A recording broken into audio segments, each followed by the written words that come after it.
আসসালামু আলাইকুম রহমতুল্লাহি ওয়াবারাকাতুহু।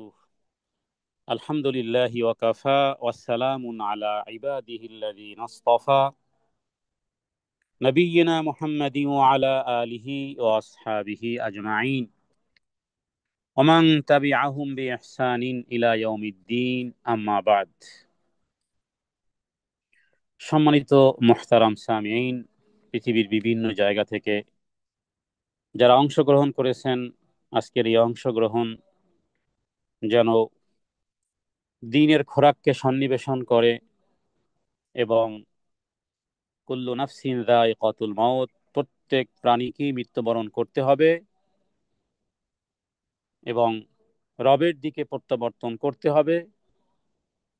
আল্লাহ তাআলা কোরআনুল কারীমে বহু জায়গাতে বিষয়গুলো বলেছেন। মৃত্যুর মাধ্যমেই শুধু শেষ নয়, বরং ইন্তেকাল, পরিবর্তন হবে, আলমী বারজাখী জীবনে যেতে হবে। তার মানে রবের দিকে প্রত্যাবর্তন। মৃত্যু মানেই রবের দিকে প্রত্যাবর্তন।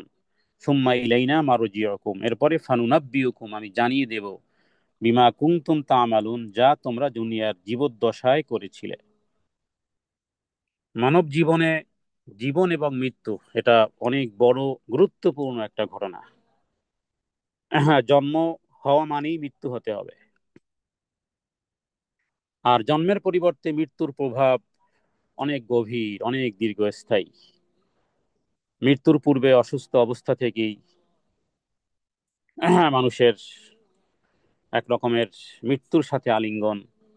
তার মানে মৃত্যু শয্যায় শায়িত হয়েই যেন এক ভিন্ন মানসিকতার সৃষ্টি হয়।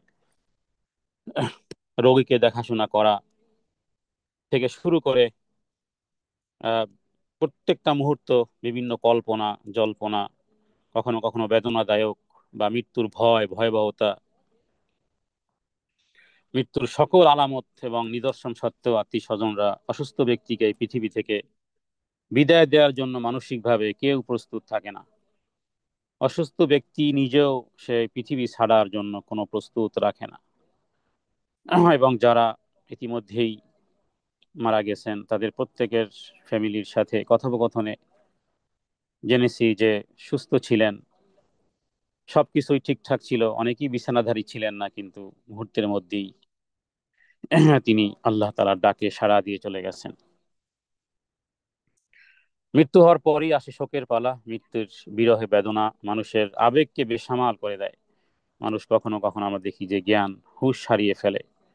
আর পরীক্ষার এই কঠিন মুহূর্তে শয়তান যেমন মানুষের দ্বীন ঈমানের উপর হামলা করে, সঠিক কোরআন সুন্নাহ অনুযায়ী কার্য সম্পাদন করা থেকে যেমন দূরে দূরে রাখে, অনুরূপভাবে কিছু ব্যক্তিবর্গ আছেন যারা সঠিক জ্ঞান পাননি এবং যা দেখেছেন তা শিখেছেন এবং সে অনুযায়ী করা হয়।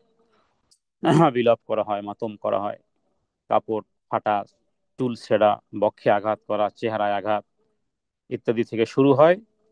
আর আমাদের দেশে মৃত্যু হওয়া মানেই হলো স্বাভাবিকভাবে যে প্রোগ্রামগুলো করা হয় এক নজরে সেটা এরকমের হয় যে মারা গেছে, এরপরে কিছু ব্যক্তিদেরকে ডেকে নিয়ে আসা হয় যারা কোরআন পড়ে, লাশকে সামনে রেখে অথবা যে ঘরে মারা গেছে, এরপরে কাফন দাফন হয়।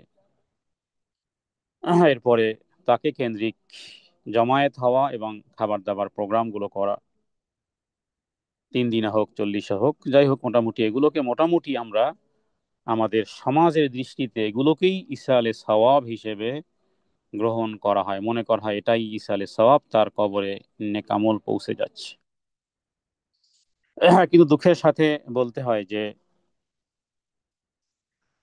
এটার সঠিক মানহাজ, একজন ব্যক্তি দুনিয়া থেকে চলে গেছেন তার জন্য আমরা দোয়া করব, কোন পদ্ধতি দোয়া করব। রাসূলুল্লাহ সাল্লাল্লাহু আলাইহি সাল্লামের সামনে অনেক সাহাবী মারা গিয়েছেন, তাদের জানাজা তিনি সালাত আদায় করেছেন, তাদেরকে কাফন দাফন করেছেন। এরপরে কবরের দাফন করার পরে নবীজি কি করেছেন, হযরতে ফাতেমা রাদিয়াল্লাহু তাআলা আনহা ব্যতীত তার 3 কন্যা এবং 3 সন্তান, নবীজি তাদের কাফন দাফন করেছেন। সাহাবাই কেরাম দুনিয়া থেকে চলে গেছেন, নবীজি কাফন দাফনে অংশগ্রহণ করেছেন, জানাজার সালাতে অংশগ্রহণ করেছেন। তিনি কি করেছেন, কিভাবে করবেন, সে বিষয়গুলো হাদিসের আলোকে বলবো। যদি আমাদের আত্মা অতৃপ্ত হয় এবং মনে হয় যে না আসলে আরো কিছু করা দরকার, যেমন দোয়ার ক্ষেত্রগুলোই বলি, ইত্যাদি বিষয়গুলো, কবরস্থ করার পরে দোয়া, এরপরে বিভিন্ন প্রোগ্রাম কেন্দ্রিক যে সমস্ত অনুষ্ঠানগুলো করা হয়, সেগুলো আদৌ রাসূলুল্লাহ সাল্লাল্লাহু আলাইহি ওয়াসাল্লামের কর্মের সাথে সম্পৃক্ত আছে কিনা, এই বিষয়টি আজকে আমরা প্রমাণ করব ইনশাআল্লাহ। এবং ওই কর্মই আমরাও করব, আমরা ওসিয়ত করে যাব আমাদের সন্তানদেরকে যে আমার মৃত্যুর পরে কোরআন এবং সুন্নাহ অনুযায়ী যতটুকু আছে ততটুকুই যেন করা হয়, এর বাইরে যেন কোনো কিছুই করা না হয়। কারণ হয় হবে সুন্নাহ, না হয় হবে বেদাহ। হয় হবে সুন্নাহ, না হয় হবে বেদাহ। এবং আরেকটি বিষয়, যে আসলে এই মৃত্যু ব্যক্তি কেন্দ্রিক যত প্রোগ্রামগুলো হয়, এমনকি মৃত্যুর সময় কারো মৃত্যুর খবর শুনলে আমরা কি পড়ি? ইন্না লিল্লাহি ওয়া ইন্না ইলাইহি রাজিউন। হাদিসগুলোকে একত্রিত করলে একটি বাক্যের মধ্যে যে বিষয়টি বলা হয় যে একজন ব্যক্তি মৃত্যু হওয়ার পরে যা কিছু করা হয়, যা যেই দোয়া পাঠ করা হয়, যা কিছু সবগুলোই আসলে জীবন্ত ব্যক্তির জন্যই। কারণ যিনি মৃত্যু হয়ে যান, তিনি তার আমল সব বন্ধ হয়ে গেছে। ইদা মাতাল ইনসান ইনকাতা আনহু আমালুহু, যিনি মারা যান তার সমস্ত আমল, নেক আমল বন্ধ হয়ে যায়, ইল্লা মিন সালাস, তিনটি জিনিস ব্যতীত। তিনটি জিনিসের মধ্যে ওই তিনটি জিনিস কিভাবে, সেটিও রাসূলুল্লাহ সাল্লাল্লাহু আলাইহি ওয়াসাল্লাম হাতে কলমে শিক্ষা দিয়েছেন। এর মধ্যে সর্বশেষ ইসালে সওয়াব বিষয়ে আমরা কথা বলবো। তাহলে ইলমিন ইউনতাফাউ বিহি ওয়ালাদিন সালিহিন ইয়াদউ লাহ, সাদাকাতুন জারিয়া, সদকায়ে জারিয়ামূলক কাজ তিনি তার জীবদ্দশায় শুরু করে গিয়েছিলেন, এরপরে সেটাকে আরো মানুষ বা তার সন্তান সন্ততি, তার বন্ধু বান্ধব সেটাকে জারি রেখেছে, জনকল্যাণমূলক কাজ, এটার সওয়াব তিনি পান।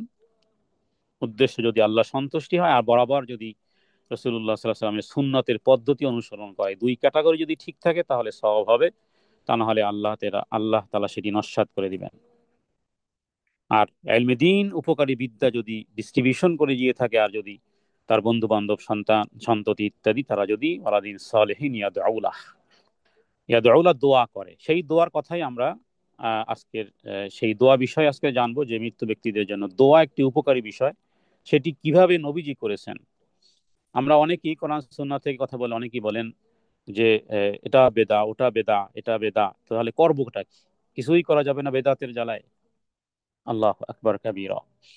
রাসূলুল্লাহ সাল্লাল্লাহু আলাইহি ওয়াসাল্লাম যতটুকু করেছেন, যেভাবে করেছেন, আল্লাহ তাআলার আদেশে করেছেন।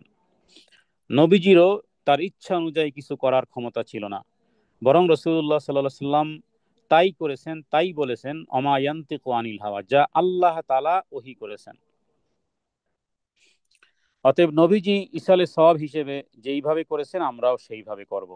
নবীজি কিভাবে জানাজা দিয়েছেন, কিভাবে কবরস্থ করেছেন, কবরস্থ করার পরে কি করেছেন, এর পরের সময়গুলোতে কি করেছেন, আমরা সংক্ষিপ্তভাবে সেই বিষয়টি আলোচনা করার চেষ্টা করব ইনশাআল্লাহ।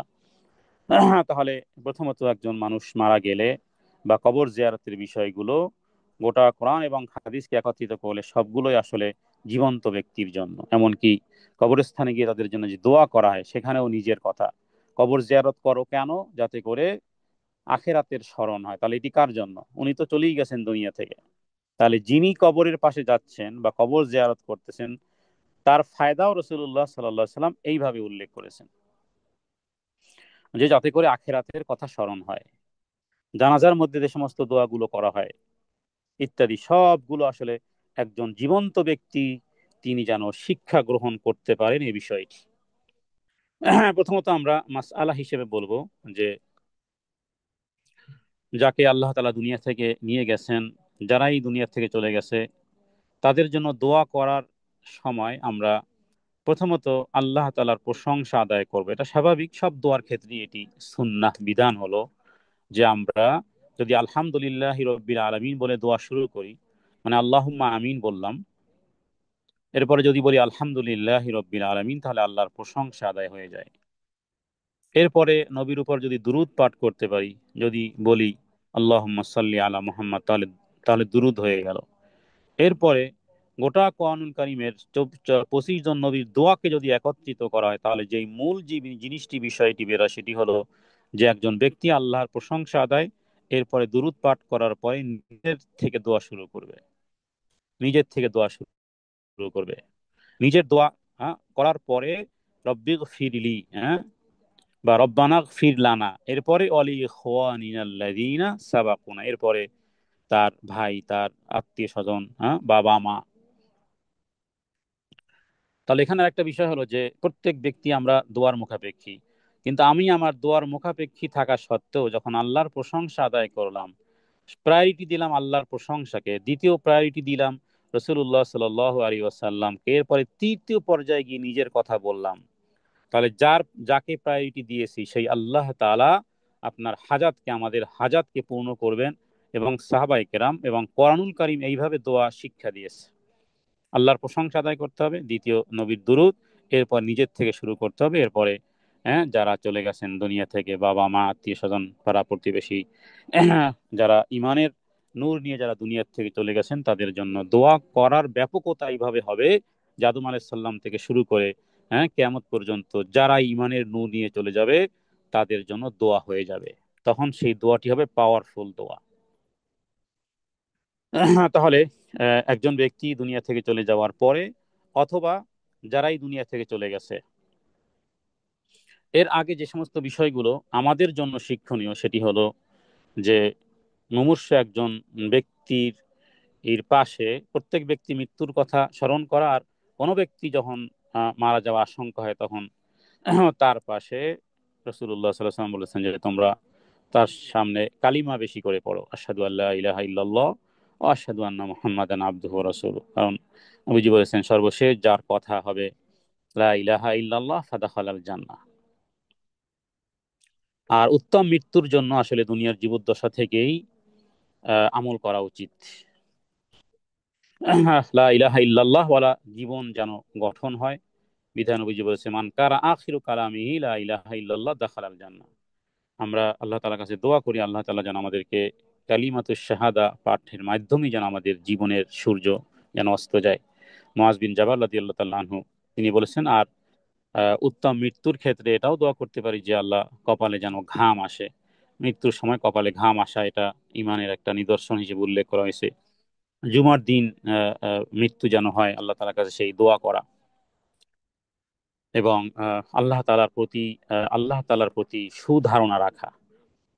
আচ্ছা, যখন কোনো মানুষ মারা যায়, মারা যাওয়ার পরে ওই মানুষটার ভালো কিছু বিষয় থাকে, মন্দ কিছু বিষয় থাকে, আমরা হাদিসের আলোকে বলবো যে যেহেতু তিনি চলে গেছেন, তার চোখ বন্ধ হয়ে গেছে, তার ভালো কথাগুলোই বলবো।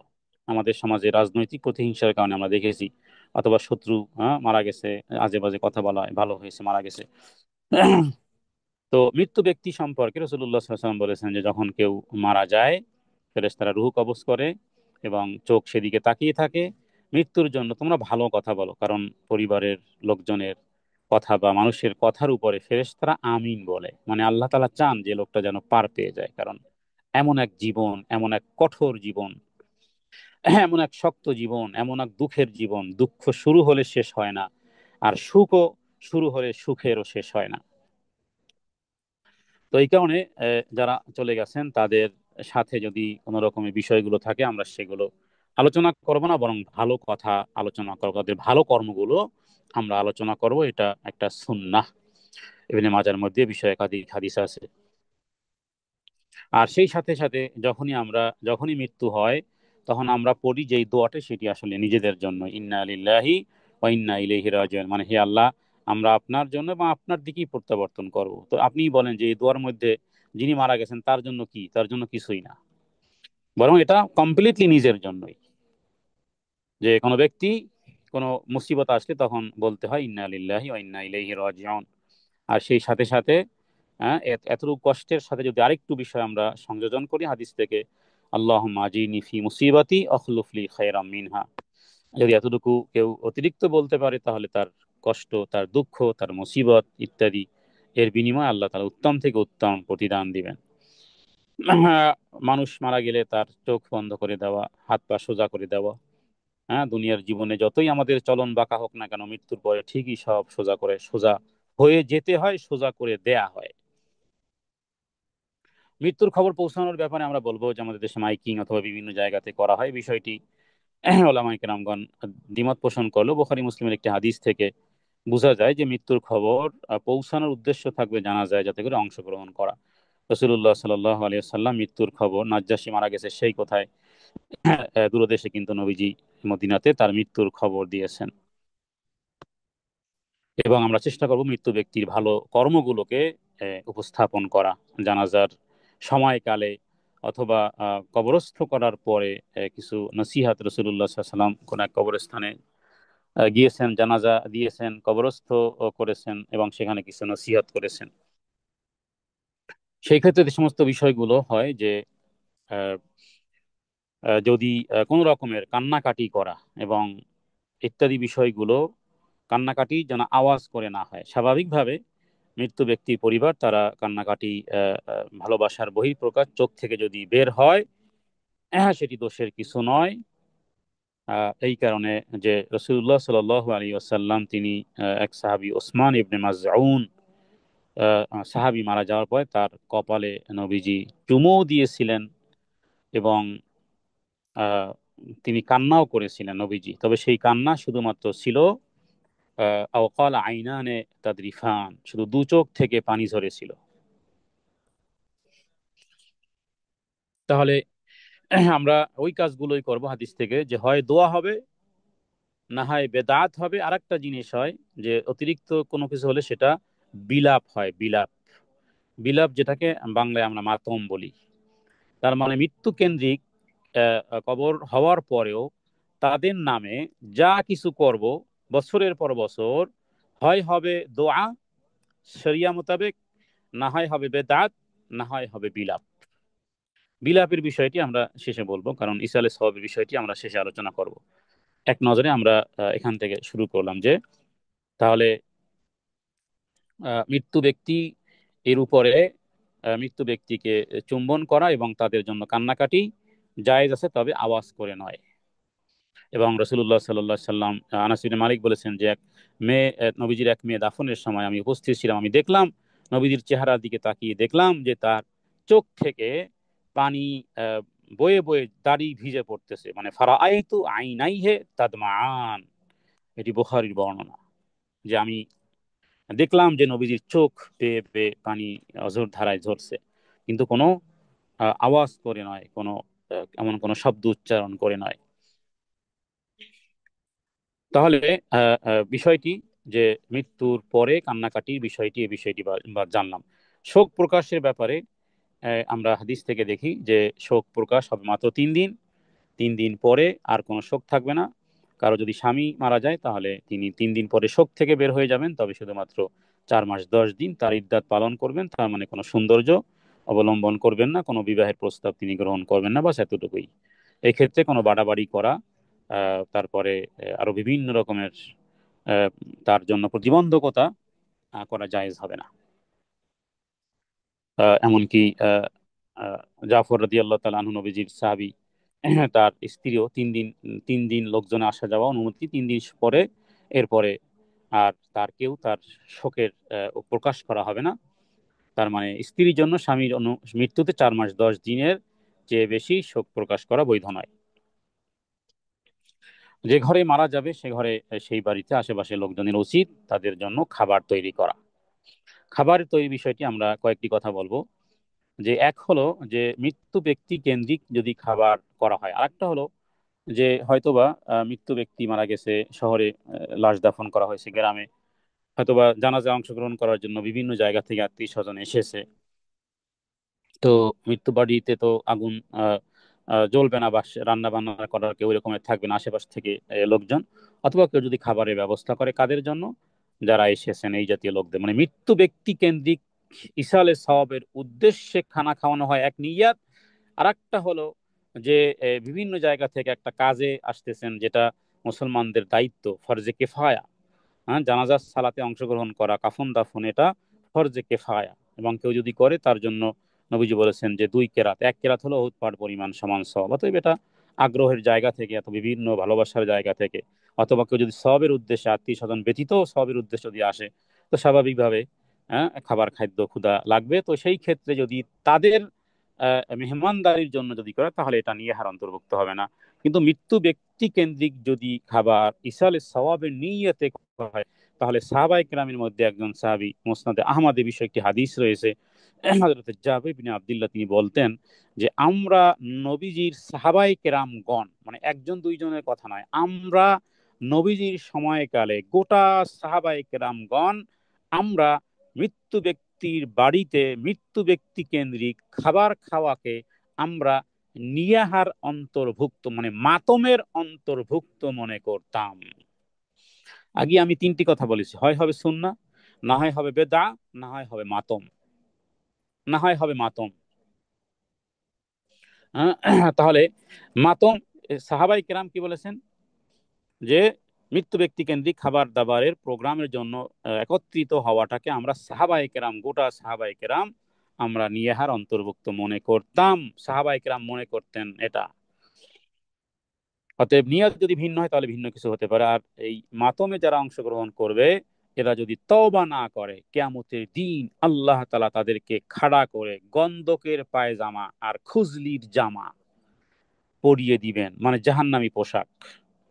হ্যাঁ, যারা মাতম করবে যদি তওবা না করে মৃত্যুর আগে, তাহলে কিয়ামতের দিন তাদেরকে খাড়া করে গন্ধকের পায়জামা, দুর্গন্ধযুক্ত পায়জামা আর খুজলির জামা পরিয়ে দেওয়া হবে। হাদিস সহিহ মুসলিমে আছে। অতএব এখানে একটা ভায়োলেশন হয়ে যেতে পারে, এ বিষয়ে সতর্ক থাকতে হবে। এবং কে বলেছেন? জারির ইবনে আব্দুল্লাহ।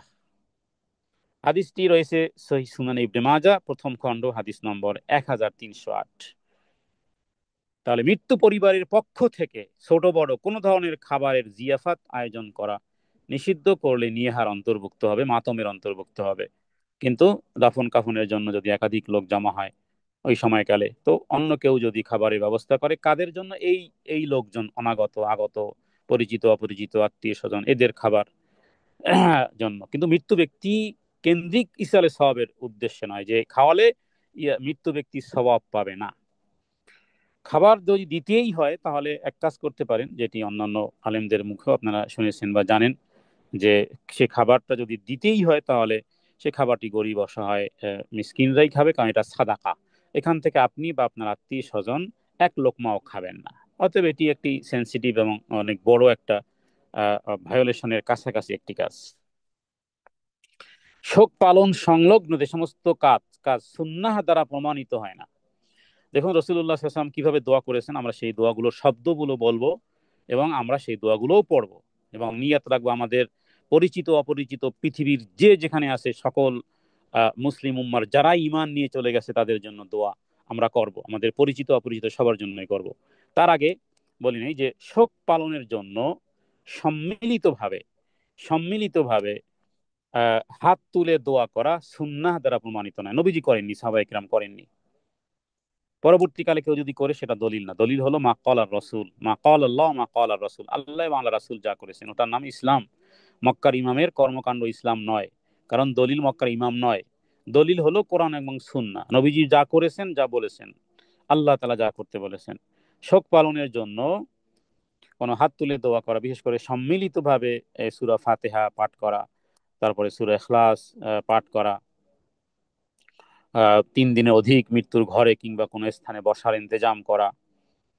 হ্যাঁ, মৃত্যুর পর স্বাভাবিকভাবে আমাদের দেশে শবে বরাত যখন আসে, ঈদ আসে, সোমবার আসে, বৃহস্পতিবার আসে, ফ্রাইডে আসে, বিভিন্ন দিন তারিখকে নির্ধারিত করে করে আবেগ আর বিবেকের ঘোড়া দৌড়িয়ে বিভিন্ন বিষয়গুলো পালন করা হয়। এগুলো বেদাত। বেদাত মানে ভ্রষ্টতা, বেদাত মানে দলালা, দলালা মানে ভ্রষ্টতা, ভ্রষ্টতা মানে জাহান্নাম। আর হয় হবে বেদা, না হয় হবে সুন্নাহ, না হয় হবে মাতম। মাতম করলে এগুলো সব মাতমের অন্তর্ভুক্ত। সুন্নাহ না হলে সেটাই হবে বেদা অথবা মাতম, যেটাকে নিয়াহা বলা হয়। নিয়াহার ব্যাপারে প্রত্যেক ব্যক্তি আমাদের সন্তানদেরকে, আমাদের পরিবার পরিজনকে কথা বলে সুন্নাতের বাইরে যদি কিছু করে তাহলে সেটাই হবে নিয়াহা। এর দ্বারা সহিহ বুখারী হাদিসে বলা হয়েছে যে নিয়াহার কারণে মৃত্যু ব্যক্তিকে শাস্তি দেওয়া হয়, নিয়াহার কারণে মৃত্যু ব্যক্তিকে শাস্তি দেওয়া হয়। সমাজ থেকে আমরা যা শিখেছি ওই ওই অবস্থায় যদি আমাদেরও হয়ে থাকে তাহলে শাস্তির জন্য প্রস্তুত থাকেন। হাদিস বুখারী এবং মুসলিমের।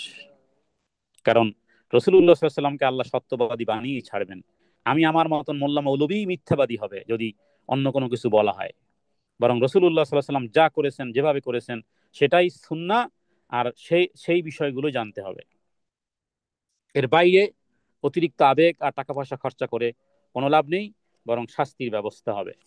তাহলে আমরা দেখব যে রাসূলুল্লাহ সাল্লাল্লাহু আলাইহি ওয়াসাল্লাম এর সময়কালে কেউ মারা গেলে তিনি কি করতেন।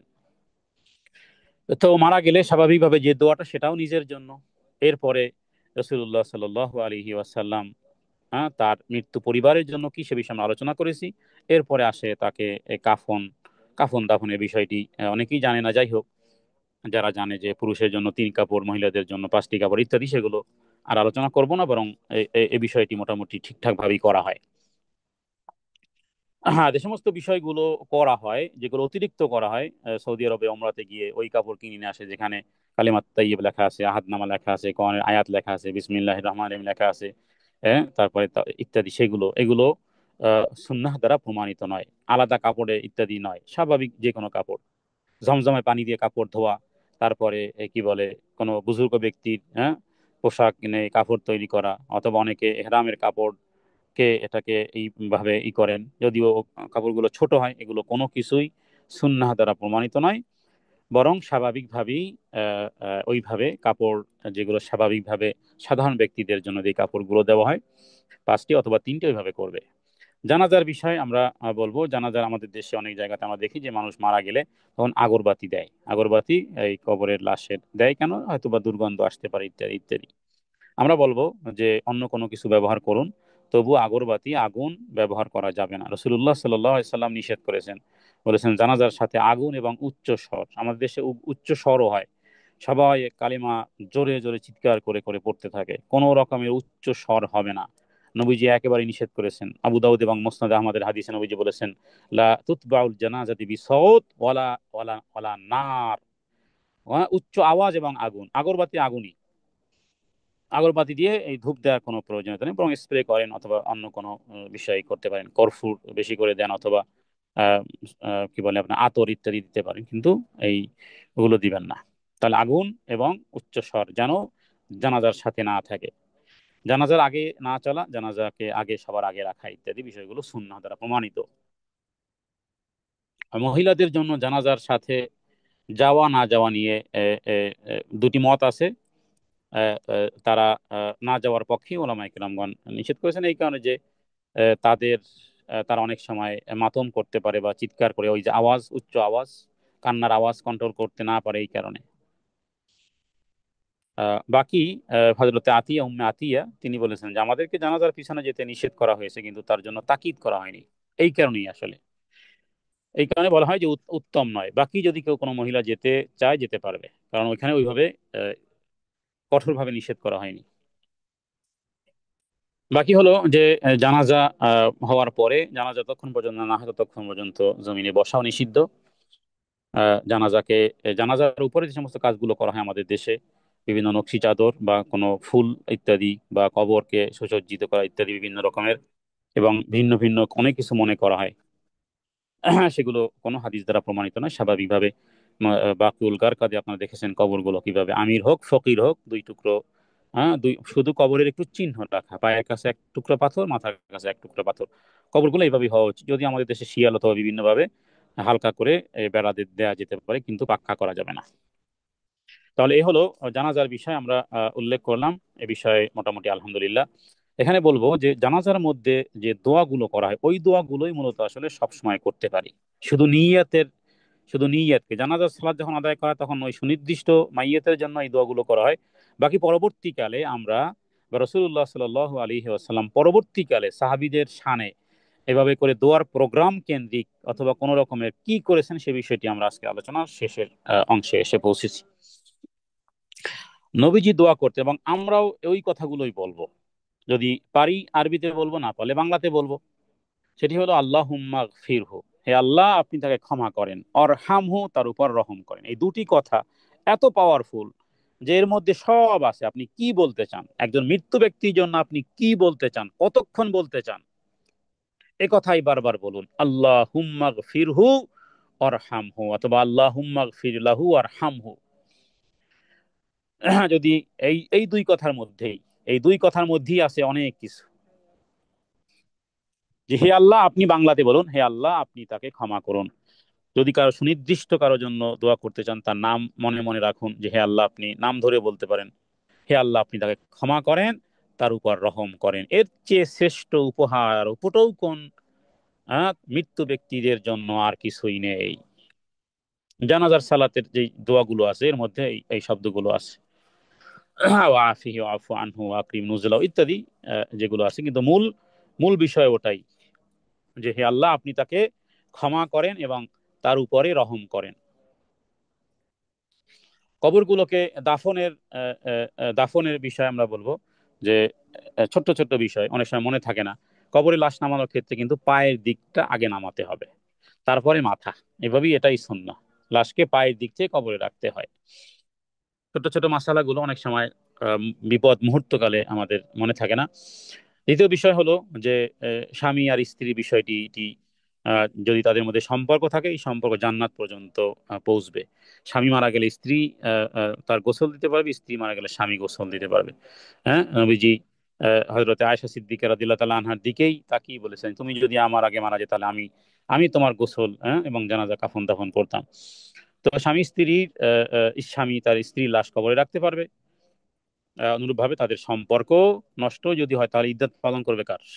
হ্যাঁ, সম্পত্তি ভাগাভাগি বন্টন কিভাবে? অতএব মৃত্যুর মাধ্যমে স্বামী স্ত্রীর সম্পর্ক নষ্ট হয় না, একে অপরে গোসল আহ, আহ, কাফন দাফনে অংশগ্রহণ করতে পারবে।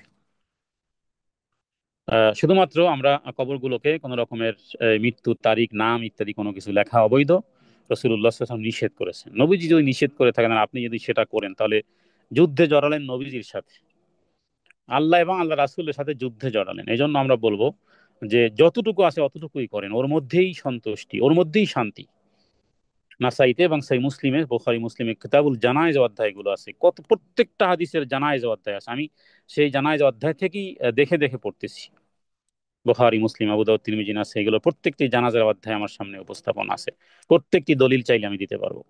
রাসূলুল্লাহ সাল্লাল্লাহু আলাইহি ওয়াসাল্লাম এক নজরে কিভাবে তার সময়কালে মৃত্যু ব্যক্তি কেন্দ্রিক শুরু থেকে শেষ পর্যন্ত কিভাবে করতেন, আসতেছি ইসালে সবের দিকে সামনে। এবং মসজিদে নববীর পাশে যে কবরস্থান আছে সেখানেও একই একই বিষয়। ওইভাবে কবরের উপর কোন রকমের পাথর ইত্যাদি কোন রকম কোনো কিছু করা নিষেধ। রাসূলুল্লাহ সাল্লাল্লাহু আলাইহি ওয়াসাল্লাম ইবনে ওসমান ইবনে মাহজুনের কবরের উপর নিদর্শন হিসেবে শুধুমাত্র একটা পাথর রেখে দিয়েছিলেন, যাতে করে কেউ না হাঁটে ইত্যাদি। আর যদি গণকবরস্থান, তাহলে চতুর্দিকে ওয়াল করা যাবে, এই কারণে যাতে করে গরু ছাগল ইত্যাদি প্রবেশ না করে। আর দাফনের ক্ষেত্রে তিন সময়, যে তিন সময়কালীন সালাত আদায় নিষিদ্ধ, সেই তিন সময়কালীন জানাজার সালাত আদায় করাও নিষিদ্ধ, কারণ জানাজা এটাও সালাত। সূর্য যখন উঠতেছে উঠতেছে, ডুবতেছে ডুবতেছে, অথবা সূর্য যখন ঠিক দ্বিপ্রহরে মাথার উপরে স্থির হয়। আচ্ছা, এরপরে আসি যে দাফনের সময়, দাফন করার পরে কোনো আলেমে দিনকে মানুষের পাশে বসে তাদেরকে আখেরাতের চিন্তা ভাবনা শিক্ষা দেয়া দরকার। এটাই রাসূলুল্লাহ সাল্লাল্লাহু আলাইহি ওয়াসাল্লাম করেছেন। মৃত্যু দাফন করার পরে, দাফন করার পরে সুন্নাহ হলো যে কিছু সময় মৃত্যুর ব্যক্তির কবরের পাশে দাঁড়ানো এবং তার জন্য দোয়া করা। সেই দোয়ার ক্ষেত্রে যদি হাত উঠিয়ে দোয়া করে, তাহলে আমরা বলবো যে রাসূলুল্লাহ সাল্লাল্লাহু আলাইহি ওয়াসাল্লাম ওইভাবে দোয়া করেনি, বরং আবু দাউদের হাদিস থেকে রাসূলুল্লাহ সাল্লাল্লাহু আলাইহি ওয়াসাল্লাম তিনি সাহাবীদেরকে বলেছেন যে তোমরা তোমার ভাইয়ের জন্য দোয়া করো। ইস্তাগফিরু লিআখিকুম, রাওয়াহু আবু দাউদ। তোমার ভাইয়ের জন্য দোয়া করো, ইস্তেগফার করো। ওয়াসালু লাহু বিত্তাসবিত ফাইন্নাহু আল আনা ইউসআল। তোমরা তোমার ভাইয়ের জন্য দোয়া করো, কারণ এখন তাকে জিজ্ঞাসিত করা হবে। নবীজি দেখুন, ওসমান রাদিয়াল্লাহু তাআলা, নবী করিম সাল্লাল্লাহু আলাইহি ওয়াসাল্লাম যখন মৃত্যুকে দাফন করে ফারেক হতেন, তখন সেখানে দাঁড়াতেন আর বলতেন তোমার ভাইদের জন্য ইস্তেগফার করো। তো নবীজি এটা করেননি যে ঠিক আছে আমি ইস্তেগফার করি, তোমরাও সবাই ইস্তেগফার করো, আমিও দোয়া করি হাত উঠাই আর তোমরা সবাই হাত উঠিয়ে আমিন আমিন বলো। নবীজি এটা করেননি। আবু দাউদের এই হাদিসটি সহিহ সুনান আবু দাউদের দ্বিতীয় খণ্ড হাদিস নম্বর 2708-এ আছে। নবীজি যেভাবে করেছেন সেইভাবেও আমরা করতে চাই, আমাদের মৃত্যুর পরও যেন সেইভাবেই করা হয়। তাহলে জানলাম তখন কি করবে, তখন হাত উঠানোর প্রয়োজনীয়তা নেই, বরং সবাই মনে মনে হৃদয় থেকে, অন্তর থেকে যিনি মারা গেছেন তার জন্য এভাবে করে দোয়া করতে পারেন। আগে পূর্বে যেটা বলেছি যে হে আল্লাহ আপনি তাকে ক্ষমা করেন, হে আল্লাহ আপনি তার উপর রহম করেন, হে আল্লাহ আপনি আপনি তাকে সাবেত রাখেন, দৃঢ় কদম রাখেন। এই তিনটি কথা বলতে পারি। নবীজিও নীরব ভাবে করেছেন, সাহাবায়ে কেরামও চতুর্দিকে, কবরের চতুর্দিকে পাশে দাঁড়িয়ে সাহাবায়ে কেরাম ওইভাবে, কারণ নবীজি অর্ডার দিয়েছেন, হ্যাঁ, যে তোমরা এখন তোমার ভাইয়ের জন্য দোয়া করো, ইস্তেগফার করো তোমার ভাইয়ের জন্য এবং তার দৃঢ় কদমের জন্য সাবেত রাখো। কিন্তু নবীজি হাত উঠাননি। আমরাও হাত উঠানোর কোনো বর্ণনা যদি সাহাবীদের থেকেও পেতাম তাহলে সেটি উল্লেখ করতাম। তাহলে এইভাবেই করতে হবে, এভাবেই করতে হবে। মারা যাওয়ার পরে যত মানুষ ওদেরকে বলতে হবে যে এখন যেহেতু তাকে কবরে প্রশ্ন করা হবে, আপনারা সবাই আপন আপন জায়গা থেকে একজনে হাত উঠাবে, সবাই আমিন বলবে না। এই সিস্টেম সুন্নাহ নয়, এটি বেদআহ। হয় বেদআহ হয়, না হয় মাতম হয়, দুই দুই দুই জিনিস। ইদা ফারাগা মিন দাফনিল মাইয়িতি, রাসূলুল্লাহ সাল্লাল্লাহু আলাইহি ওয়াসাল্লাম তখন তিনি যখন দাফন কার্য শেষ করতেন তখন এইভাবে বলতেন। তো আমরাও ঠিক এইভাবে দোয়া করব। আর নিজেরা কবরের আযাব থেকে আশ্রয় প্রার্থনা করব নিজেদের জন্য। নিজেদের জন্য নবীজি যখন এইভাবে নসিহত করতেন যে তোমরা কবরের কবরের আযাব থেকে আশ্রয় প্রার্থনা, সাহাবায়ে কেরাম কেঁদে দিতেন। কারণ আযাবুল কবর হলো হক। পেশাব থেকে দূরে দূরে না থাকেন, পেশাবের সিটা থেকে, হ্যাঁ, অধিকাংশ কবরের আযাব হয় পেশাব থেকে সতর্ক না হওয়ার কারণে। তো এই কারণে আমরা কবরের আযাব থেকে আমরা সালাতের মধ্যে দোয়া করব, যেটা নবীজি করতেন, আল্লাহুম্মা ইন্নী আউযু বিকা মিন আযাবিল কবরি। তাহলে দেখুন ঘুরে ফিরে সব জীবন্ত ব্যক্তিদের জন্যই, সব জীবন্ত ব্যক্তিদের জন্যই। তাহলে কবরে মাটি দেওয়ার ক্ষেত্রে এই মিনহা খলাকনাকুম, এর পরে দ্বিতীয় মাটি অফিয়া নুঈদুকুম, তৃতীয় মিনহা নুখরিজুকুম তারাতা নুখরা ইত্যাদি পড়া হয়। এটা শরীয়ত সম্মত, হাদিস দ্বারা প্রমাণিত নয়, বরং কেউ হয়তো বা বানিয়েছে, সেখান থেকে চলছে তো চলছে। বরং কোন ব্যক্তি যখন কবরে দাফন করবে স্বাভাবিকভাবে বিসমিল্লাহি ওয়া আলা মিল্লাতি রাসূলিল্লাহ, এতটুকুই যথেষ্ট। নবীজি এইভাবে করে এই দাফন করতেন। তারপরে দাফন কেন্দ্রিক এই আমাদের দেশে কবর জিয়ারতের দোয়া বিভিন্ন গোরস্থানে লেখা থাকে। সূরা ফাতিহা একবার পড়েন, সূরা নাস ফালাক পড়েন, সূরা নাসর কাফিরুন পড়েন, এরপরে সূরা ইখলাস 10 বার পড়েন, দুরূদ শরীফ পড়েন। এটি বানানো, এটি কেউ বানিয়েছে, এটি রাসূলুল্লাহ সাল্লাল্লাহু আলাইহি ওয়াসাল্লাম বলেননি। অতএব কবর জিয়ারতের ক্ষেত্রে এরপরে যে বিষয়টি আমরা বলবো যে রাসূলুল্লাহ সাল্লাল্লাহু আলাইহি ওয়াসাল্লাম তিনি কিভাবে কবর জিয়ারত করতেন। নবীজি বলেছেন যে আমি আমার মায়ের কবর জিয়ারত করেছি। তো কেন জিয়ারত, জিয়ারত কেন? এটার উদ্দেশ্য হলো যাতে করে মৃত্যুর কথা স্মরণ হয়। কবর জিয়ারতের জন্য যে সমস্ত কবরের পাশে গেলেই আমরা শুধু সালাম বলবো, এই সালাম এটা নয় যে সালাম দিচ্ছি আর তারা উত্তর দিচ্ছে, বরং এই সালাম হলো দোয়া। আমরা একে অপরকে সালাম দিই, এই সালামের অর্থ একটা আর ওই সালামের অর্থ আর একটা। আমরা একে অপরকে টেলিফোনে বা সামনাসামনি সালাম দিই, এটাকে বলা হয় তাহিয়া। আর মৃত্যু ব্যক্তিদেরকে যে আমরা কবরস্থানে গিয়ে সালাম দিই, ওটা তাহিয়া নয়, ওটা হলো দোয়া, তাদের জন্য দোয়া। হ্যাঁ, আসসালামু আলাইকুম মানে তাদের জন্য শান্তি বর্ষিত হোক, আহলা দিয়ার মিনাল মুমিনিন ওয়াল মুসলিমিন ওয়া ইন্না ইনশাআল্লাহু বিকুম লাহিকুন। সব কথা নিজের জন্যই, হ্যাঁ, যে যারা এখানে মুমিন মুসলমান আছে, আল্লাহ তাআলা এদেরকে শান্তিতে রাখুক। আর নিশ্চয়ই আমরা খুব অচিরেই ইনশাআল্লাহ মানে খুব অচিরেই আল্লাহ চাইলে আমরা খুব তাড়াতাড়ি তাদের সাথে মিলিত হব। লাহিকুন আসআলুল্লাহ লানা, এই যে দেখুন নিজের জন্য, গোটা কোরআনুল কারীমের হাদিসে সব জায়গায় দেখবেন আগে নিজের জন্য দোয়া। যেই সমস্যা আপনার নেই, অন্য আপনার কাছে সমস্যার জন্য দোয়া চেয়েছে, আপনি নিজের জন্য বলবেন আল্লাহ আমার রোগকে ভালো করো, ভাইয়ের রোগকে ভালো করো, আল্লাহ আমাকেও ঋণ মুক্ত করো, এই ব্যক্তিকে ঋণ মুক্ত করো।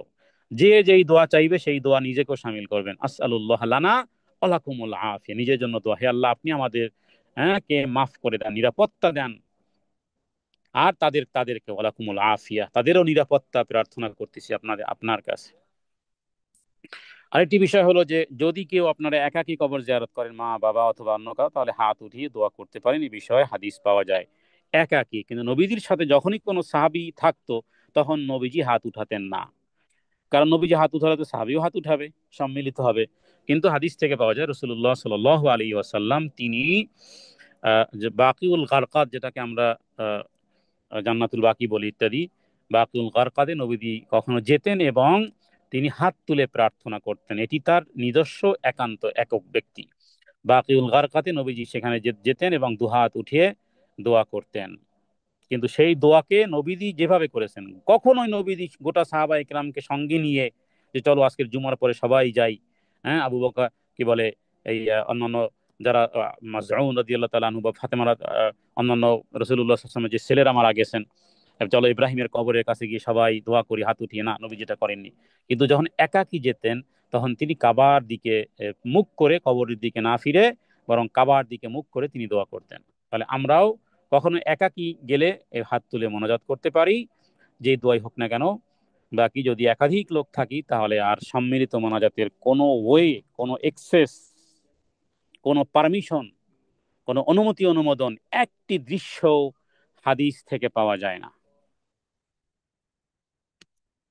তাহলে আমরা দোয়ার ক্ষেত্রে আমরা দেখুন, যিনি দুনিয়া থেকে চলে গেছেন, আল্লাহ তাআলা তার জন্য ওয়ালাল আখিরাতু খায়রুন ওয়া আবকা, তিনি দুনিয়ার সুখের চেয়ে আরেকটা সুখের জায়গায় গিয়েছেন।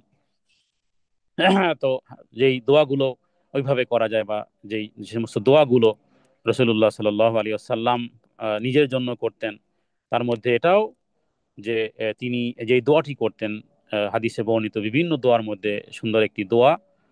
রাসূলুল্লাহ সাল্লাল্লাহু আলাইহি ওয়াসাল্লাম বলতেন এভাবে, আল্লাহুম্মা ইন্নী আবদুক ইবনু আবদিক ইবনু আমাতিক। এই দোয়াটি মোটামুটি একটু বড় আছে, ইবনে আহমদের মধ্যে আছে। এখানে নিজের জন্য এবং সৃষ্টি জগতের ওই সমস্ত ব্যক্তিদের জন্য, মৃত্যু পিতামাতা থেকে শুরু করে সবার জন্য। এবং দোয়াটি এতটাই গুরুত্বপূর্ণ যে সাহাবায়ে কেরাম তারা বলতেন যে এই দোয়াটি কি আমরা মুখস্থ করব? নবীজি বলতেন অবশ্যই করো, এবং প্রত্যেক শ্রবণকারীকে এই দোয়া মুখস্থ করা দরকার। মুসনাদ আহমদের মধ্যে বিশেষ হাদিসটি আছে, আমি সংক্ষিপ্তভাবে হাদিসটি দোয়াটি পড়ি। আল্লাহুম্মা ইন্নী আবদুকা ওয়া ইবনু আবদিক ওয়া ইবনু আমাতিক, নাসিয়াতি বিয়াদিক, মাদিন ফিয়া হুকমুক, আদলুন ফিয়া কাদাউক, আসআলুকা বিকুল্লি ইসমিন হুয়া লাক। কারণ এই দোয়ার মধ্যে ইসমে আযম আছে। বিকুল্লি ইসমিন হুয়া লাক সাম্মাইতা বিহি নাফসাক আও আল্লামতাহু আহাদাম মিন খালকিক আও আনজালতাহু ফি কিতাবিক আও ইস্তা'সারতা বিহি ফি ইলমিল গায়বি ইনদাক আন তাজআলাল কুরআনা রাবি'a কলবি ওয়া নূরা সাদরি ওয়া জালা'a হুজনি ওয়া যাহাবা হাম্মি। আল্লাহুম্মা আযহাব আল্লাহ হাম্মাহু ওয়া হুজনাহু আবদালহু মাকানাহু ফারজান। এখানে এই মৃত্যু ব্যক্তির জন্য এইভাবে যে হে আল্লাহ, মৃত্যু ব্যক্তি তার দুঃখ কষ্ট দূর করে দেন, তার পরিবর্তে তাকে সুখ শান্তি দেন। তো ইবনে মাসউদ রাদিয়াল্লাহু তাআলা তিনি বলেছিলেন এই দোয়াটি আমরা কি সবাই মুখস্থ করব? নবীজি বলেছেন হ্যাঁ করো। তো বা আরবিতে না পারেন বাংলাতেই আমরা বলতে পারি। এখানে এই প্রথম দিকের দোয়াগুলো সবই নিজের জন্য। আমরা নেকামলের ওসিলা দিয়ে দোয়া করতে পারি মৃত্যু ব্যক্তিদের জন্য। নেকামলের কোরআন খতমের সওয়াবকে সরাসরি ট্রান্সফার করা যায় না। দান সদকা সরাসরি ট্রান্সফার হয়। মৃত্যু ব্যক্তি মারা গেলে তাদের জন্য পানির ব্যবস্থা সরাসরি ডাইরেক্ট অ্যাকশন, ডাইরেক্ট তারা কবরে পাবে। কিন্তু কোরআনুল কারীম পাঠের মাধ্যমে আমরা একটা নেকামল করলাম, এটাকে বেস করে উসিলা করে আমি দোয়ার গ্রহণযোগ্যতা রবের কাছে পেতে পারি। কিন্তু কোরআনুল কারীমের সওয়াবকে কখনো মৃত্যু ব্যক্তিদের মা বাবার নামে ট্রান্সফার করা যায় না। সুতরাং রমজান আসতেছে, কোরআনুল কারীম পড়বেন মৃত্যু ব্যক্তিদের নামে, সওয়াব রেসানি করবেন, ইমাম সাহেবকে টাকা দিবেন, টাকাও শেষ, সওয়াবও শেষ। কারণ কোরআন পড়েছেন মৃত্যু ব্যক্তিদের জন্য। কোরআনুল কারীমে মৃত্যু ব্যক্তি কেন্দ্রিক কোরআনুল কারীমের কোন তেলাওয়াত, কোন গুঞ্জন মক্কাতে মদিনাতে রাসূলুল্লাহ সাল্লাল্লাহু আলাইহি ওয়াসাল্লামের 23 বছরের নবুয়তি জীবন এবং 4 খোলাফায়ে রাশিদিনের 30 বছরের লাইফে মক্কা মদিনাতে কোরআনুল কারীমের কোন গুঞ্জন মৃত্যু ব্যক্তি কেন্দ্রিক ওঠে নাই, ওঠে নাই, ওঠে নাই। এটাই এটাই সত্য, এটাই প্রমাণিত, এটাই অথেন্টিক। তাহলে কোরআনুল কারীমের সম্পর্ক শুধুমাত্র জীবন্ত ব্যক্তির সাথে। এমন কাজ করবেন না যেই কাজে কোনো রেফারেন্স নেই, কোনো দলিল নেই। টাকা টাকা যাবে, সময় সময় যাবে, সওয়াবও হবে না। কারণ যে ব্যক্তি নিয়তের কারণে সওয়াব প্রমাণিত হয়, আপনার নিয়তই তো মৃত্যু ব্যক্তির নামে পড়েছেন, সওয়াব কিভাবে হবে? নবীজি মান কারা হারফাম মিন কিতাবিল্লাহ, যে নিজে কোরআন একটি অক্ষর পড়ে তার 10টি নেকি হবে। নিয়তই তো ঠিক নেই, সহিহ বুখারী প্রথম হাদিসেও ঠিক নেই, আপনি লঙ্ঘন করেছেন ইন্নামাল আমালু বিন্নিয়াত। সুতরাং কবরস্থানে গিয়ে মৃত্যু ব্যক্তি কেন্দ্রিক কোরআন পাঠ করা, কোরআন কেন্দ্রিক মৃত্যু ব্যক্তির কবরে বা মাজারে ইত্যাদি বিষয়গুলো, বা মৃত্যু ব্যক্তি কেন্দ্রিক দোয়ার জন্য যে এই কোরআন, এই সূরা ইখলাসের ফজিলত, সূরা ইখলাসের সওয়াব, সূরা ফাতিহার সওয়াব মৃত্যু ব্যক্তির কবরে পৌঁছে দাও, এটি বেদাতি কথা ছাড়া আর কিছুই নয়। এই রকমের সূরা ফাতিহাকে ট্রান্সফার করা, সূরা ইখলাসকে ট্রান্সফার করা, দুরূদকে ট্রান্সফার করা মৃত্যু ব্যক্তিদের নামে, রাসূলুল্লাহ সাল্লাল্লাহু আলাইহি সাল্লাম সাহাবায়ে কেরাম জানতেন না, করেননি। ওটা ইসলামও নয়, এটা ধর্ম নয়, এটা হলো বেদাহ। অতিরিক্ত করে আগে আবেগ বিবেকের ঘোড়া দৌড়িয়ে কিছুই হবে না, বরং সুন্নাহ মোতাবেক যতটুকু আছে ততটুকু করেন। রাসূলুল্লাহ সাল্লাল্লাহু আলাইহি ওয়াসাল্লাম তিনি কবরের পাশে যখন যেতেন বা পরবর্তীকালে কারো কথা যখন উল্লেখ করা হতো, নবীজি তাদের জন্য দোয়া করতেন ওইভাবে করে। যে হে আল্লাহ আপনি তাদেরকে ক্ষমা করুন এবং তাদের উপরে রহম করুন। এবং হাদিস থেকে জানা যায় রাসূলুল্লাহ সাল্লাল্লাহু আলাইহি সাল্লাম মানে ঈসা আলাইহিস বিষয়গুলো আমরা এখন আলোচনা করতেছি যে ঈসা আলাইহিস সওয়াব কোরআন সুন্নাহ অনুযায়ী কি। কোরআন সুন্নাহ অনুযায়ী মানুষ যখন মারা যাবে তখন স্বাভাবিকভাবে তার সর্বপ্রথম তার ঋণকে পরিশোধ করে দিতে হবে। দ্বিতীয়, তার ওসিয়ত থাকলে পূর্ণ করতে হবে। হ্যাঁ, প্রথমত তার কাফন দাফনের জন্য কিছু খরচাপাতি আছে সেগুলো ব্যয় করতে হবে, এটা হলো নম্বর ওয়ান। নম্বর দ্বিতীয় হলো তার ঋণ থাকলে সেই ঋণটি পরিশোধ করে দিতে হবে। তৃতীয় হলো তার কোনো ওসিয়ত থাকলে সেই ওসিয়তকে পূর্ণ করতে হবে। চতুর্থ হলো যে তার সম্পত্তি শরিয়া মোতাবেক বন্টন করতে হবে, এটা নম্বর চার। আর যে বিষয়টি করতে হবে সেটি হলো যে নেক সন্তান যত ভালো কাজ করবে, যত সদকায়ে জারিয়ামূলক কাজ করবে, যত দিন প্রচারের কাজ করবে, মসজিদ মাদ্রাসা মুসাফিরখানা নির্মাণ ইত্যাদি, হ্যাঁ, যত করবে এটার সওয়াব কবরে পৌঁছতে থাকবে। অথচ আমাদের দেশে মসজিদগুলো ভাঙ্গা, কিন্তু ওই এলাকার মৃত ব্যক্তিদের, হ্যাঁ, ধনাঢ্য পরিবারের মানুষ মারা গেলে দেখা যায় যে শুধু ওই এলাকার না আরো 4-5 এলাকার মানুষ, হ্যাঁ, তাদের ইনভাইট পায় এবং খাবার দাবার খায়। অথচ যেটা সরাসরি পৌঁছে যেত সেটা করা হয় না। হ্যাঁ, জাহিলি যুগে এই কাজটা করা হতো। আমি মুসনাদ আহমদের একটি হাদিস বলতে যে সিলসিলা সহিহ প্রথম খণ্ডে হাদিস নম্বর 484 এবং ইবনে মাজার মধ্যে একটি হাদিস আছে যে এই কাজগুলো এইভাবে উট জবেহ করে খাওয়ানো, আমর ইবনুল আস তিনি বলেছেন যে আস ইবনে ওয়াইল জাহিলি যুগে এইভাবে করে 100 উট কোরবান, 100 উট জবেহ করে খাইয়েছিল। হ্যাঁ, তো এই খাবার দাবার মৃত্যু ব্যক্তি কেন্দ্রিক, যেটা নিষেধ করা আছে, কারণ এটা জাহিলি যুগের কর্মের সাথে মিলে যায়। অথবা যারা পশু বলি দেয় অথবা পশু জবেহ করে বিভিন্ন ব্যক্তিদের মান্যতের সাথে বা কোনো ব্যক্তির সন্তুষ্টির উদ্দেশ্যে, ওগুলোর কর্মের সাথে এই কর্মটা মিলে যায়। এই কারণে ওলামায়ে কেরামগণ, গোটা ওলামায়ে কেরামগণ যারা কোরআন সুন্নাহ অনুযায়ী অথেন্টিক কথা বলেন, তারা মৃত্যু ব্যক্তি কেন্দ্রিক খাবার দাবার প্রোগ্রামকে, হ্যাঁ, নিষেধ করেন। তো যেটা করতে হবে, নেক সন্তান দোয়া করবে এবং সে যত ভালো হবে, সে যত ভালো হবে, যত দিন প্র্যাকটিস করবে, তা অংশ তার পিতা মাতা পাবে। সূরা তুরের মধ্যে বিষয়ে আয়াত রয়েছে, মিন ইস্তাবারা কিমা জানার জান্নাতে নিদা। তো তাহলে কেউ, কারো বাবা মারা গেছে, কারো মা মারা গেছে, কারো ভাই মারা গেছে, কারো বোন মারা গেছে, কারো বন্ধু বান্ধব মারা গেছে, কারো স্ত্রী মারা গেছে, কারো ছেলে মারা গেছে, কারো মেয়ে মারা গেছে ইত্যাদি ব্যক্তি, তিনি দিন প্র্যাকটিস করবেন। তিনি দিন প্র্যাকটিস যত বেশি করবেন এবং তার মাধ্যমে যতদিন এর একটা অংশ, এর একটা হিস্সা, একটা পার্সেন্টেজ, হ্যাঁ, তার এই আত্মীয় স্বজন, এই বিশেষ করে তার বাবা মা পাবে, কারণ বাবা মার মাধ্যমে সে দুনিয়ার, হ্যাঁ, দুনিয়ার মুখ দেখেছে।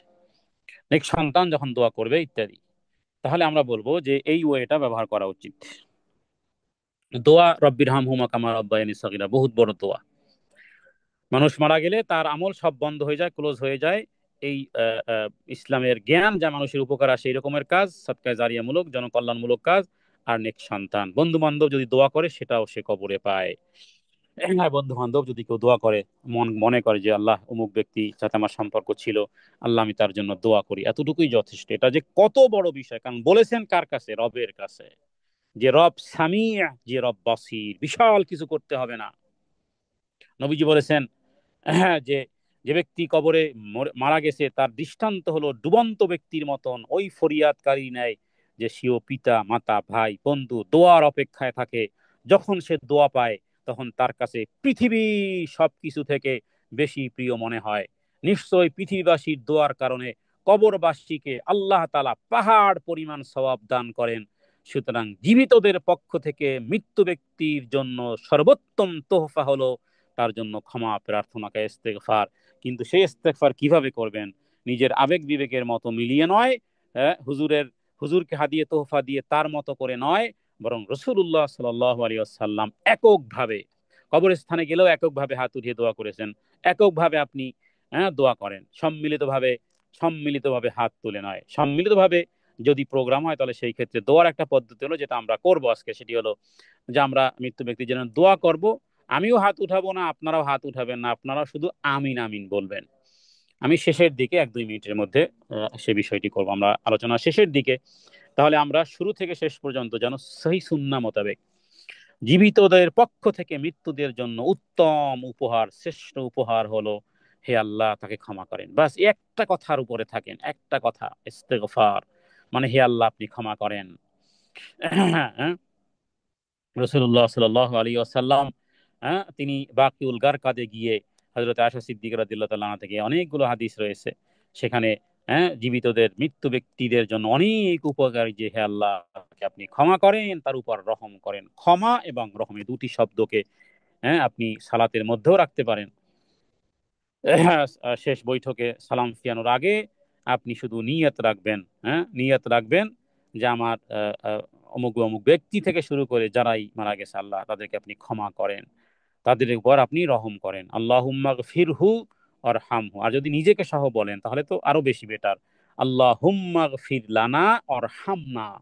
হে আল্লাহ, বহু বচন, আল্লাহুম্মা গফির লানা, হে আল্লাহ আমাকে শুদ্ধ ক্ষমা করেন, যারা মারা গেছে এদেরকে সহ আমাকেও শুদ্ধ ক্ষমা করেন, হ্যাঁ, এবং হে আল্লাহ আমাদেরকেও মাফ করেন। তাহলে বহু বচন ব্যবহার করার মাধ্যমে বিশাল দোয়ার পাওয়ারফুল হলো। যেভাবে করে একটি মোমবাতি থেকে 1 কোটি মোমবাতি জ্বালালেও প্রথম মোমবাতির আগুন একটু কমে না, একটু নড়ে না, একটু কম হয় না। দোয়া হলো এই রকমের।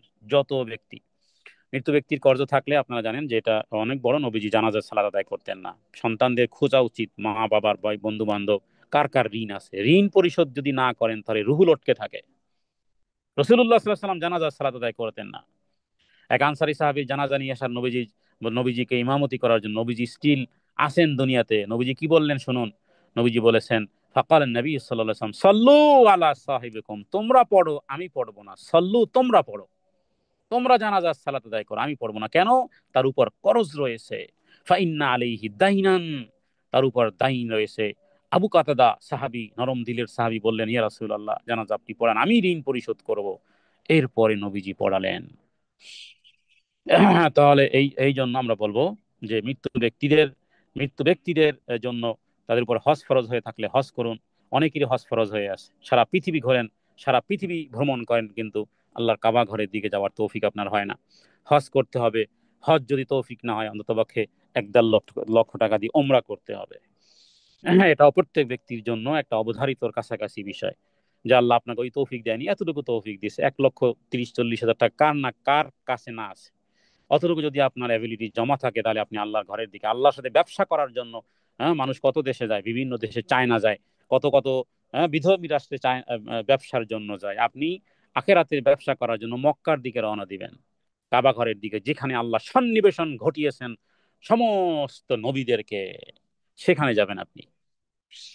হজ করা তৌফিক না হলে ওই ওই সামান্য পয়সা, যেই টাকা দিয়ে উমরা করতে যেতে হয় ওই টাকা দিয়ে যাবেন। এবং এটা অবধারিত একটা বিষয়। ইসরায়েলের সব সম্পর্কে যে সমস্ত বিষয়গুলো মৃত্যু ব্যক্তিদের জন্য সব পৌঁছানোর উদ্দেশ্যে প্রথম দিন বা তৃতীয় দিন কুলখানি রসম, চল্লিশা, সপ্তম দিন, দশম দিন ইত্যাদি খানাদানার আয়োজন করা, এটা শরিয়াতের অনুমতি অনুমোদন যোগ্য নয়। করলে সেটা নিয়েহার অন্তর্ভুক্ত করা হবে। ইসরায়েলের সবের উদ্দেশ্যে বৃহস্পতিবার, শুক্রবার, সুনির্দিষ্ট কোনো দিন তারিখকে নির্ধারণ না করে আপনি যদি করতে চান, তাহলে স্বাভাবিকভাবে কোনো সুনির্দিষ্ট কোনো কিছুই না করে, বরং এতিম, অসহায়, গরিব, মাদ্রাসা, মসজিদ, অথবা গরিব অসহায়, অথবা যাত্রী ছাউনি, জনকল্যাণমূলক কিছু কাজ আপনার করা উচিত। মসজিদ, মাদ্রাসা ইত্যাদি সহ আরো বিভিন্ন রকমের কোনো বেদাতি প্রোগ্রাম টাকা পয়সা দেওয়া যাবে না। বিশেষ কোনো দিন তারিখ, শাবান মাস, রজব মাস, শুক্রবার ইত্যাদি বিভিন্ন রকমের ইত্যাদিগুলো হাদিস দ্বারা প্রমাণিত নেই। বার্ষিকী পালন দিবস, কোন রকমের দিবস, জন্মবার্ষিকী, মৃত্যুবার্ষিকী, অথবা আরো বিভিন্ন রকমের যত বার্ষিকী আছে ইসলামের, এই জাতীয় বার্ষিকীর কোনো অনুমতি অনুমোদন দেওয়া হয় না। যদি করতে হতো তাহলে 355 দিনই করা লাগতো, কারণ ইসলামের প্রত্যেকটা দিনই ভিন্ন ভিন্ন বিষয়গুলো আছে। কোরআন তেলাওয়াত করে মৃত্যুদের জন্য সওয়াব বকশে দেওয়ার এটি শুধুমাত্র আমাদের বাংলাদেশ, পাকিস্তান, ভারত এই সমস্ত রাষ্ট্রই পাওয়া যায়। যারা মিডল ইস্টে বা পৃথিবীর বিভিন্ন দেশে আছেন, আপনারা কোনো ইসলামী স্কলার্সকে জিজ্ঞেস করেন, তারা জানেই না। জানবে কিভাবে? হাদিসে থাকলে না জানবে, কোরআন সুন্নাতে থাকলে না জানবে। কারণ গোটা পৃথিবীর মানুষের জন্য গরুর গোশত যেমন হালাল নিয়ে এসেছে ইসলাম, এমন এক ধর্ম সবার জন্য সমান। অতএব মৃত্যু ব্যক্তিদের জন্য সওয়াব বকশানোর কোরআন কারীম ইত্যাদি, বা কোরআন খতম করা, বিভিন্ন রকমের আয়াত বা বিভিন্ন রকমের আজকার গুলো ইত্যাদি পাঠ করা, দাফন কেন্দ্রিক বিভিন্ন রকমের ইত্যাদি করা, অতিরিক্ত করা ইত্যাদি শরীয়ত সম্মত নয়। তাহলে আমরা বলবো যে মৃত্যু ব্যক্তিদের আজকের এই প্রোগ্রামটি যে জন্য সাজানো হয়েছে, আমরা ওই সমস্ত ব্যক্তিদের জন্য আজকের উন্মুক্তভাবে যেহেতু কিছু দিনের জ্ঞান দেওয়া হয়েছে যে আসলে আমরা কিভাবে দোয়া করবো আমাদের মা বাবার জন্য। বিশেষ করে মা বাবার জন্য তো রব্বির হামহুমা কামা রব্বায়ানি সাগীরা বলা হয়েছে। এবং আপনি নিজে ভালো হবেন, নিজে দিন প্র্যাকটিস করবেন, এবং পারলে পানির ব্যবস্থা করে দিবেন, পানির ব্যবস্থাটি। আর হলো যে তাদের তাদের যারা চলে গেছেন, বাবার বাবার বাবার জন্য ভালো কিছু করতে চাইলে চাচা এবং বাবার বন্ধু বান্ধবদের জন্য তাদের খোঁজ খবর নেবেন, হাদিয়া তোহফা দিবেন। মা মারা গেলে মায়ের বান্ধবী অথবা মায়ের বোন যদি থাকে, খালা, তাদের তাদের জন্য কিছু করবেন, তাহলে এটা তারা পাবে।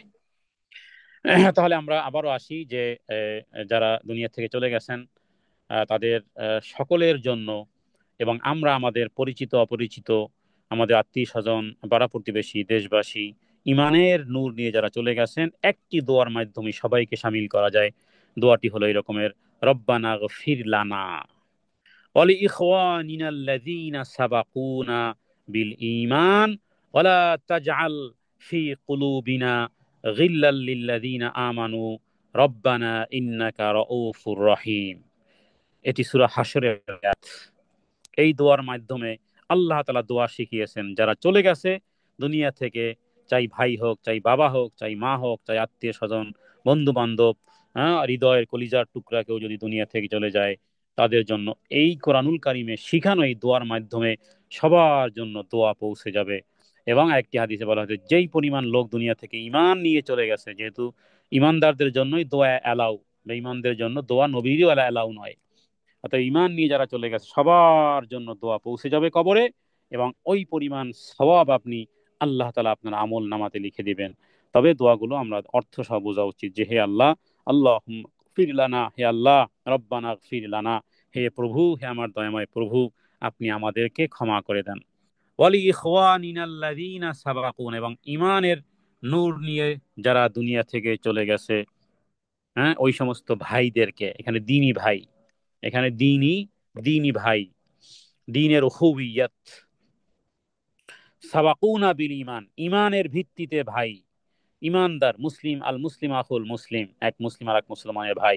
অনেকে আছেন দুনিয়া থেকে চলে গেছেন আমাদের রক্তের কেউ আত্মীয় সম্পর্ক না, কেউ দ্বীনের ভাই, তারা তারা দ্বীনি ভাই, তাদের কথাও এখানে বলা হচ্ছে। চাই সে আরব হতে পারে, আজম হতে পারে, চাই সে শ্বেতাঙ্গ হতে পারে, কৃষ্ণাঙ্গ হতে পারে, সবার জন্য শামিল। শুধু নিয়াতকে বিস্তৃত করবেন যে আমার আমার এবং আমার পরিবার যারা আছেন এরা সহ যারা ইমানের ইমান নিয়ে যারা দুনিয়া থেকে চলে গেছেন, সাবাকুনা বিল ঈমান ওয়ালা তাজআল ফি কুলুবিনা গিল্লান, হে আল্লাহ, তাদের প্রতি যারা দুনিয়া থেকে চলে গেছেন তাদের প্রতি কোনো রকমের বিদ্বেষ রাখি না। সেটাও স্বীকার করবেন। এটা স্বীকার করার দ্বারা আপনিও নিট অ্যান্ড ক্লিন হলেন। হ্যাঁ, কারণ নবী এক সাহাবীকে বলেছিলেন যে সে জান্নাতি, পরের দিন বলেছেন জান্নাতি, পরের দিন জান্নাতি। রাজার রহস্য খুলতে সাহাবী, হ্যাঁ, তার মেহমানদারি হয়েছিলেন। সর্বশেষ জিজ্ঞেস করেছেন, নবীজি আপনার কথা 3 দিন বললেন, কারণ কি বলবেন? কিছুই পাওয়া গেল না, তেমন খুব বেশি ইবাদত বন্দি করে না। হ্যাঁ, রাতে ফজরের আগে উঠেছেন, কিছু দোয়া কালাম পড়েছেন, তো বললেন যে তেমন কিছু তো পেলাম না, তো বলেন তো আসলে রাজ রহস্যটা কি? তখন বললেন, আমি যখন রাতে ঘুমাতে যাই সবাইকে মাফ করে ঘুমাই। হ্যাঁ, এটাই সূক্ষ্মরাজ, এটাই জান্নাতের সার্টিফিকেট পাওয়ার সূক্ষ্মরাজ, সবাইকে মাফ করে ঘুমাই। এগুলো এর মধ্যে শামিল আছে, এই ছোট্ট আয়াতটির মধ্যে। গিল্লান ওয়ালা তাজআল ফি কুলুবিনা, আমাদের হৃদয়ে যেন তাদের জন্য কোনো বক্রতা রাখি না, কোনো বিদ্বেষ রাখি না, কোনো হিংসা রাখি না, কোনো পরশ্রী কাতরতা রাখি না। গিল্লাল লিল্লাযীনা আমানু, আর রব্বানা, হে আমার প্রভু, ইন্নাকা রাউফুর রহিম, রব্বে কারিম, তিনি রউফ, তিনি কারিম। সুতরাং নিজেও, হ্যাঁ, রউফিয়াতের কিছু অংশ গ্রহণ করুন, কারিমের কিছু অংশ গ্রহণ করুন। সময় থাকতে, যতটুকু সময় আছে আমরা, হ্যাঁ, নিজেদের জন্য দোয়া করলাম, ওদের জন্য দোয়া করলাম যারা দুনিয়ার থেকে চলে গেছে। রাসূলুল্লাহ সাল্লাল্লাহু আলাইহি সাল্লাম থেকে হাদিসে বর্ণিত যে সমস্ত দোয়াগুলো আছে, সেগুলো যে কোনো দোয়া আপনি মুখস্থ করেন, সেগুলো আপনি পাঠ করতে পারবেন বাংলাতে। অন্তত পক্ষে আমরা এটা বলতে পারি, কোনো সুনির্দিষ্ট ব্যক্তির জন্য, হে আল্লাহ, আপনি তাকে ক্ষমা করেন, হে আল্লাহ, আপনি তাকে মাফ করেন, প্রয়োজনে নাম নিয়ে বলেন। হ্যাঁ, হে আল্লাহ, আপনি আমার মা বাবাকে ক্ষমা করেন, তাদের উপর রহম করেন। হে আল্লাহ, আমার অমুক বন্ধু দুনিয়া থেকে চলে গেছে, হে আল্লাহ, আপনি তাকে ক্ষমা করেন, হে আল্লাহ, আপনি তার উপর রহম করেন। আমি দোয়া করেছি, আপনারা, হ্যাঁ, আমিও হাত উঠাইনি, আপনারাও হাত না উঠিয়ে আমিন আমিন বলেন প্রত্যেকটা দোয়াতে।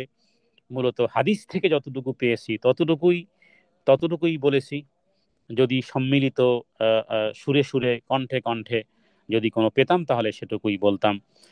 ইমানের এবং ইলমের আমানত হিসেবে এতটুকুই দোয়া মৃত্যু ব্যক্তিদের জন্য, এবং বিশেষ করে আমাদের দুবাই থেকে খুব পরিচিতই অনেক ভাইরাই ইতিমধ্যেই এই পরকালের যাত্রী হয়ে গেছেন, তাদের জন্য সত্যিকার অর্থে হৃদয় থেকে তাদের জন্য দোয়া। আল্লাহ তাআলা আমাদের তাদেরকেও ক্ষমা করেন, এবং আমাদের সবার উপরে আল্লাহ যেন রহম করেন। দুনিয়াতে থাকতে হলেও এক রকমের রহম দরকার, পরকালে চলে গেল আর এক রকমের রহম দরকার। যেখানে যেমন প্রয়োজন আল্লাহ তাআলা যেন সেই রহম আমাদের করেন, এবং তাদের জন্য হৃদয়ে কোনো রকমের বক্রতা, কোনো রকমের সংকীর্ণতা আমরা রাখি না। তাদের ভুল ভ্রান্তি যেন আল্লাহ ক্ষমা করেন, এবং তাদের কবরটাকে আল্লাহ তাআলা যেন জান্নাতের টুকরো বানিয়ে দেন, এবং তাদেরকে ওইভাবে ক্ষমা করেন, এবং কিয়ামতের দিন যেন আপনার সন্তুষ্টির সাথেই আপনার সামনে দণ্ডায়মান হতে পারে। এবং আল্লাহ তাআলা যেন আমাদেরকে এই ভ্রাতৃত্বের বন্ধনের কারণে আজকের তাদের জন্য নিয়তের মধ্যে তাদের জন্য রেখে আমরা যে দোয়া করলাম, আল্লাহ তাআলা যেন আমাদেরকে জান্নাতুল ফেরদাউসে জান্নাতুল ফেরদাউসে আল্লাহ তাআলা যেন আমাদেরকে একত্রিত করেন। এবং সেই সাথে সাথে আল্লাহ তাআলা যে সমস্ত পরিবার পরিবার হারিয়েছে তাদেরকে আল্লাহ তাআলা ধৈর্য ধারণ করার তৌফিক দান করুক, এবং অনাকাঙ্ক্ষিত কখনো কোনো বিষয় আসলে আমরা যেন সেই সমস্ত অবস্থার প্রেক্ষাপটে চাই নিজের আপনজনের কারো মৃত্যু হোক, অথবা বড় কোন রকমের দুর্ঘটনা হোক, অথবা অনাকাঙ্ক্ষিত অনেক ওলট পালট জের আর জবর হওয়ার মতন কোনো কিছু যদি হয়ে যায়, তাহলে আমরা যেন ওই দোয়াই পড়তে পারি যা রাসূলুল্লাহ সাল্লাল্লাহু আলাইহি ওয়াসাল্লাম পড়েছেন, ইন্না লিল্লাহি ওয়া ইন্না ইলাইহি রাজিউন, আল্লাহুম্মা আজিনি ফি মুসিবাতি আখলুফ লি খাইরাম মিনহা। এইভাবে করে এই দোয়া যেন পড়ার মাধ্যমে আমরা সেই বিপদ সময়কালীন সময় আমরা যেন আল্লাহ তাআলার কাছে সেই বিপদের মাধ্যমে যেন আল্লাহর পক্ষ থেকে উত্তম প্রতিদান যেন আমরা পেতে পারি। রব্বে কারিমের কাছে কোরআন এবং সুন্নাহ অনুযায়ী আমরা রাসূলুল্লাহ সাল্লাল্লাহু আলাইহি সাল্লামের আনিত বিধান অনুযায়ী যেন আমাদের দোয়াগুলোকে, আমাদের জীবনের শুরু আর শেষ সমস্ত কর্মগুলোকে যেন আমরা ওইভাবে করতে পারি। আল্লাহ তাআলার কাছে সেই প্রার্থনা করি। আর দোয়া কবুলের সর্বশেষ হলো যে নবীজির উপরে দুরূদ পাঠ করা। আমরা আপন আপন জায়গা থেকে দুরূদে পাঠের মধ্যে সর্বোত্তম হলো যে দুরূদে ইব্রাহিমী, যেটা আমরা সালাতের মধ্যে পড়ি। তাহলে আমরা সেই দোয়া পড়ব। আল্লাহুম্মা সাল্লি আলা মুহাম্মাদি ওয়া আলা আলি মুহাম্মাদ কামা সাল্লাইতা আলা ইব্রাহিম ওয়া আলা আলি ইব্রাহিম ইন্নাকা হামিদুম মাজিদ। আল্লাহুম্মা বারিক আলা মুহাম্মাদি ওয়া আলা আলি মুহাম্মাদ কামা বারাকতা আলা ইব্রাহিম ওয়া আলা আলি ইব্রাহিম ইন্নাকা হামিদুম মাজিদ। وصلى الله على سيدنا محمد النبي الأمي وآله وسلم। আসসালামু আলাইকুম ওয়া রাহমাতুল্লাহি ওয়া বারাকাতুহু। আজকের প্রোগ্রাম এখানেই সমাপ্তি ঘোষণা করা হচ্ছে। আসসালামু আলাইকুম ওয়া রাহমাতুল্লাহি